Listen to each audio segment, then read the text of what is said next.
मुख्तार अंसारी की मौत के बाद एक ऐसे साम्राज्य का अंत हुआ जिसकी शुरुआत ही क्राइम की दुनिया से हुई थी।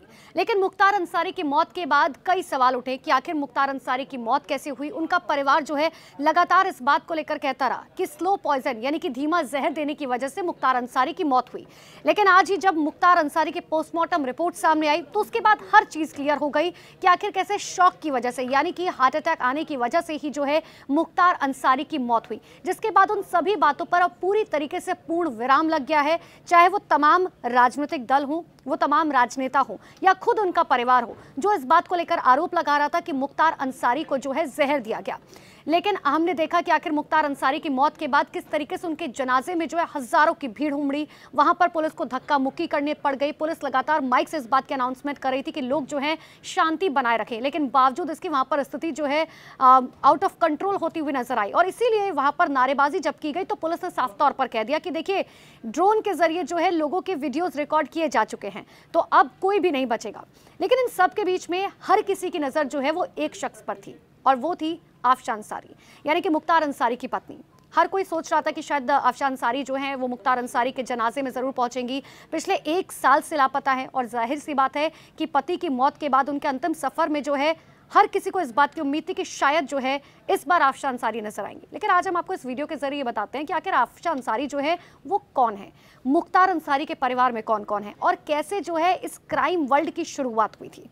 देखिए, सबसे पहले हम बताते हैं कि देखिए 2022 का वो वक्त, 2022 में अफशा के खिलाफ गैंगस्टर एक्ट लगा दिया गया था। 75,000 से भी ज्यादा रुपए का इनाम जो है वो आफशा अंसारी के ऊपर है। इतना ही नहीं, पुलिस अक्सर जो है उनके ठिकानों पर छापेमारी करती है, लेकिन कई बार हमने देखा कि खाली हाथ जो है उन्हें घर लौटना पड़ता है। हर राज्य में लगभग आप मान लीजिए उत्तर प्रदेश से लेकर हरियाणा से लेकर यहाँ तक कि दिल्ली तक में छापेमारी की गई, लेकिन बावजूद इसके आफशा अंसारी के बारे में अब तक कोई भी सुराग पुलिस के हाथ नहीं लगा है। इतना ही नहीं, देखिए मुख्तार की पत्नी पर कोर्ट में ना पेश होने और जमानत न कराए जाने के बाद 25,000 का अतिरिक्त इनाम घोषित किया गया, जो पहले 50,000 था, अब कुल मिलाकर 75,000 का हो गया। लेकिन आपको बताते हैं कि मुख्तार के परिवार में कौन है। देखिए, मुख्तार अंसारी के खुद की बात करें तो वो 5 बार विधायक रह चुके हैं, उन पर 60 मुकदमे जो हैं वो दर्ज थे। लेकिन अब उनके परिवार की बात करते हैं, क्योंकि ये एक ऐसी विरासत है, आपराधिक विरासत, जो कहीं ना कहीं पीढ़ियों दर पीढ़ी जो है वो आगे बढ़ती चली गई। मुख्तार अंसारी के बेटे यानी कि अब्बास अंसारी फिलहाल जेल में बंद है।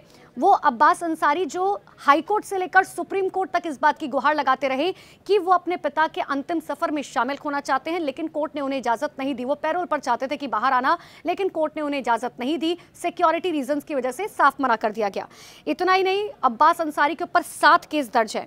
मुख्तार के छोटे बेटे अगर हम उमर अंसारी की बात करें तो उन पर जालसाजी, अवैध कब्जे के आरोप है और वो भी अब भी फरार चल रहा है। मुख्तार की बहू यानी कि निखत अंसारी की बात करें तो उन पर पति को जेल से भगाने, उसको सुख सुविधाएं उपलब्ध कराने का आरोप है। और हालांकि उसके बाद वो है लगभग 6 महीने वो जेल में रही, फिलहाल वो जमानत पर बाहर है। मुख्तार के बड़े भाई की बात करें, अफजाल अंसारी के खिलाफ आधा दर्जन केस दर्ज है।